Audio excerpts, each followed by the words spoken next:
একটা গরিব জেলে মাছ ধরার কাজ করত।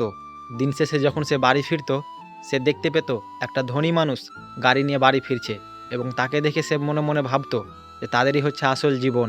তাদের না কোনো মেহনত করতে হয়, না কোনো পরিশ্রম। ওদের জীবনে কত সুখ। আর আমি এত মেহনত এত পরিশ্রম করার পরও সারা জীবন গরিবের গরিবই থেকে গেলাম। একদিন সেই ধনী মানুষটার লস লেগে যায়, প্রচণ্ড লস। সে রাস্তায় চলে আসে, কিন্তু কোনো রকম সে ওই জেলের কাছেই থাকতে গেল, সেখানেই থাকলো, এবং তারা দুজনে মাছ ধরতে যায়। একদিন অনেক মাছ পেল দুজনেই। দুজনেই মানুষ মাছগুলো বেচলো, বেচে দুজনেই অনেক টাকা পেল। ধনী মানুষটা করলো কি, তার যতটুকু প্রয়োজন সে ততটুকুই খরচা করলো, বাকি টাকাটা রেখে দিল। আর গরিব মানুষটা যা টাকা কামিয়েছিল সব তার এশো আরাম, তার সব পয়সা লুটিয়ে দিল। তার পরের দিন আবার মাছ ধরতে যায়।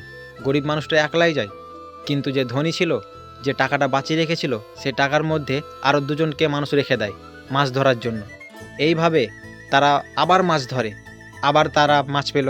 কিন্তু গরিবের থেকে সে ধনী মানুষটা এবার বেশি মাছ পেল, কারণ তারা তিনজন ছিল। এবং এমন করার পরে টাকা অনেকগুলো পেল। সে টাকাগুলো রেখে আবার সেই ধনী মানুষটা একই কাজ করলো। সে তার যতটুকু প্রয়োজন সে ততটুকু খরচা করলো, বাকি টাকাটা রেখে দিল। আর গরিব মানুষটা সে একই করলো, যত টাকা ইনকাম করেছিল আবার খরচা করে দিল।